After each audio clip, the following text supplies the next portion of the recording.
President William Ruto is allegedly planning to use violence, intimidation, and manipulation to hold on to office in 2027. This is according to a whistleblower and entrepreneur called Nelson Amenya. Amenya claims some politicians are collecting and assembling weapons in the North Rift for election violence in 2027. These politicians include Farouk Kibet, Dr. Kipko H. Muge, MP Alfred Kapondi, former MP Moroto, MP William Kasait Kamket, MP Oscar Sudi, MP Musa Sirma, First Lady Rachel Ruto, and MP Kimani Ichung'wah. According to Nelson Amenya, all of these politicians report directly to President William Ruto. Amenya claims there are militias that are being trained to rain terror on Kenyan citizens. So this is what he posted on social media. According to one source, militias have allegedly been set up, and on September 27, 2024, 50 Kalenjin warrior leaders were reportedly oathed by Moroto and 2 other elders. The same source claims that participants were told the oath would bind them to defend the Kalenjin community against alleged aggression from the Kikuyu community. When the group realized their plan had been leaked, President William Ruto ordered the decommissioning of hidden weapon areas like Lesos, Pokot, Mount Elgon, and Turkana. However, the militia restocked their weapons and transferred them to a new location and are continuing their preparations in secret. Amenya claims the group began operations in June 2024 and they have an extrajudicial plan to influence voting patterns in certain regions and suppress the Mount Kenya community, specifically the Kikuyu community. According to Amenya, when June 25th and Sabasaba protest anniversaries were coming up, some politicians allied to President Ruto and Raila Odinga started accusing one community of thinking that it is the only one that can lead Kenya alone. In addition, Tiaty MP William Kamket urged the youth to attack protesters, mocking them as too fat to run, while Kapseret MP Oscar Sudi and others have repeatedly declared they will ensure Ruto wins in 2027 by any means. Lives have been lost, businesses have been looted and destroyed, police officers have been caught on camera walking hand in hand with politically protected gangs, and the government has claimed to know who the perpetrators are, but they have failed to act. And MP William Kamket was seen on video inciting the youth to travel all the way to Nairobi to attack peaceful protesters. According to Nelson Amenya, this is not politics, this is organized state-sponsored violence. Nelson Amenya is the same man who revealed that the Jomo Kenyatta International Airport was going to be leased to a Adani Group for 30 years at $2 billion, and all of this was happening without public knowledge and without public participation. And Kenyans protested and demanded that the deal be cancelled, and it was eventually cancelled by the government. Kimani Ichung'wah, Saitan, wewe ni bure kabisa. Sijawahi ona mwanaume anatukana mtu na bibi yake. Hata tukiwa watoto tukichongoana, tulikuwa tunajua mtu amelemewa akitukana mtu na mamake au babake. Au sio ukweli? Hii vita sio ya kutusiana kifamilia. Hii ni vita ya kisiasa, utuonyeshe kwa vitendo. Sisi tunataka SHA inafanya kazi. Tunataka vijana wakue kwa kazi. Tunataka development zile mlituambilia zikuwe zinafanya kazi. Hatutaki matusi kwa serikali. Tuachie kazi ya kuoppose, lakini sio kazi ya serikali ni kuoppose the opposition. Kenyans have made up their minds, and there is nothing you can do to change that. Even if you decide today to reduce the prices of unga, ikuwe hata ni 70 bob, hata 30 bob, hata 20 bob, that one cannot change our minds. Even if you reduce the prices of fuel, ikuwe hata ni 50 bob per liter, that one is not going to change our minds. Even if you decide kujengea Raila Odinga affordable houses kwa shamba lake pale Kisumu, that one is not going to change our minds. Even if you give Jaramogi Oginga Odinga a university status, it's not going to change our minds. Even if you tell us today that a kilo of miraa should be sold at 150,000, it's not going to change our minds. Even if you tell us that macadamia per kg should be sold at 5,000, it's not going to change our minds. Because we voted for you because we wanted a change. We voted for you because we thought you are the right guy for the job. You came to us with tears and the Bible. You convinced us and we voted for you. We are voting for you to put an end to police brutality. We are voting for you to put an end to the corruption. We are voting for you to put an end to police killings and the state abductions.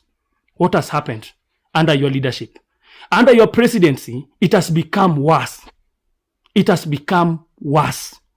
We voted for you because you told us that you are going to create jobs locally for all the graduates. What has happened? What has happened?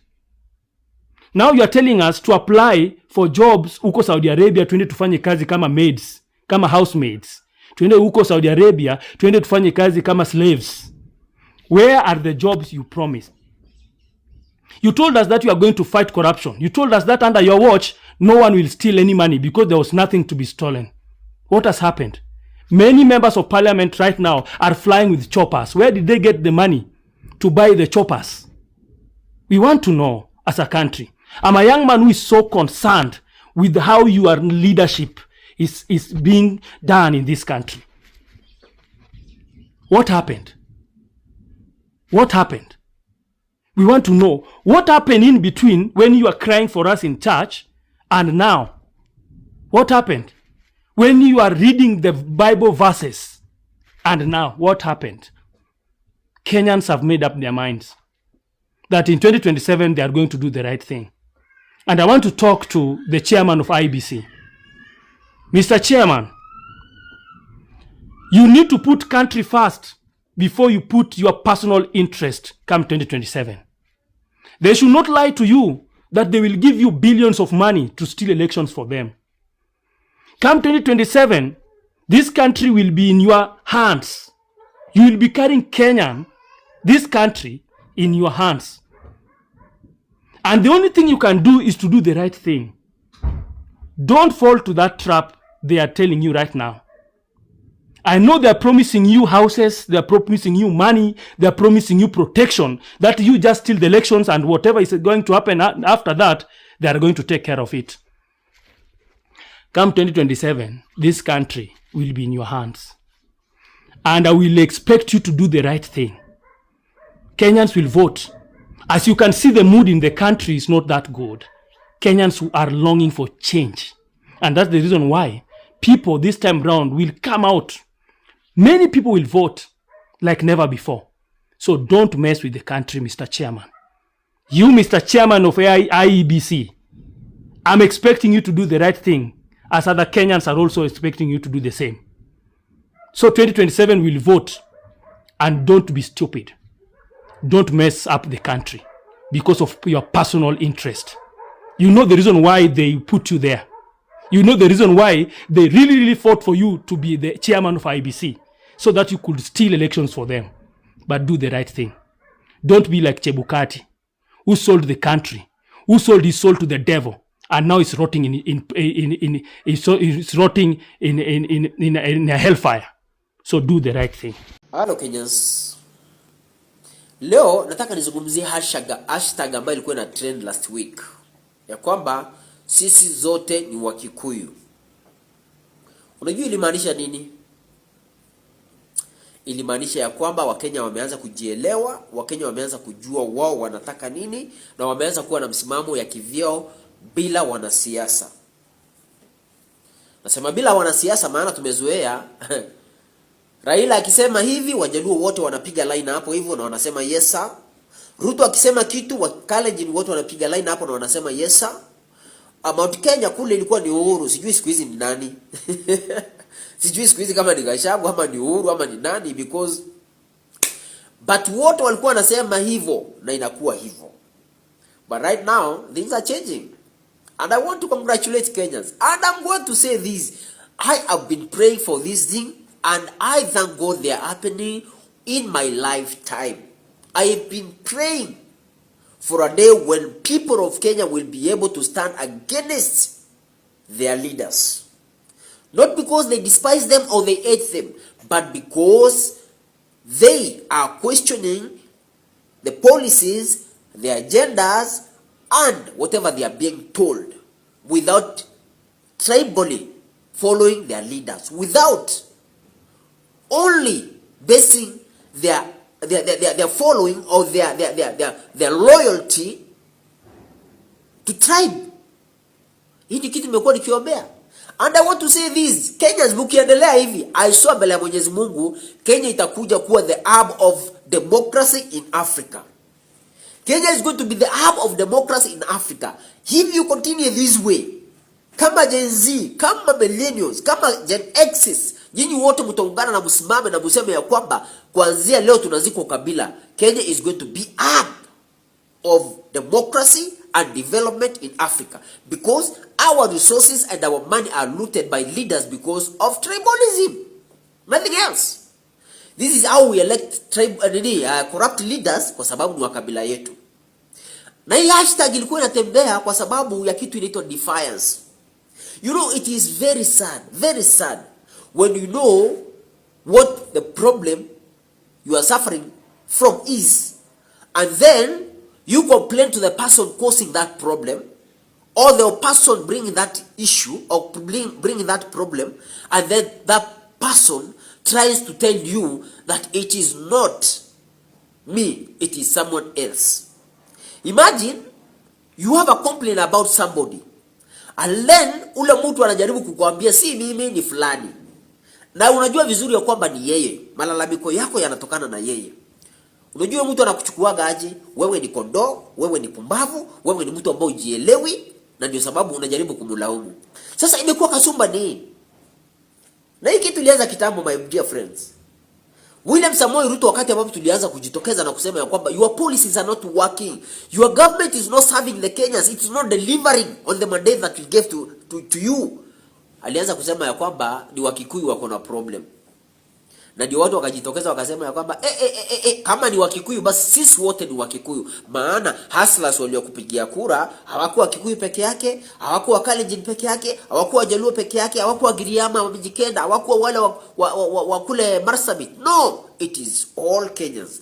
Hustlers wote wa Kenya wanauliza, where are the jobs that you promised to us, Mr. President? Wapi zile kazi ulisema ya kwamba za mabogas na watu mkokoteni na boda bodas? These are the questions. And then unajaribu kusema ya kwamba hey guys, wait a minute. Hawa ni Kikuyu wako na shida, my friend.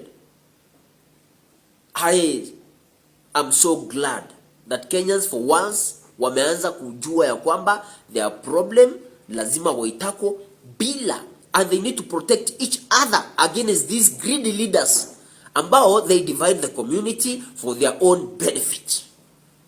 Kenyans, I salute you. And I promise to you, mukiendelea na hii kasumba ama na hii mlengo ama na hii msimamo, Kenya is going to be the hub of democracy and development. Hile tulikuwa tukipigana tufike kama vile Singapore, it is soon coming. Youthman, chukua kura. Lazima. Na usiogope kupiga kura.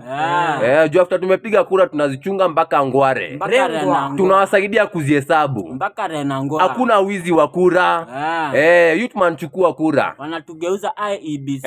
Na upige kura Youthman. Correction. Hi Kenyans, mi sina maneno mengi. All I want to say is Ruto must go, like yesterday. Bye.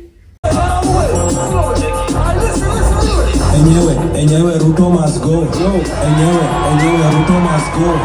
By the way, Ruto must go. Enyewe Ruto must go. Wash fire, Ruto must go. Enyewe Ruto must go. By the way, Ruto must go.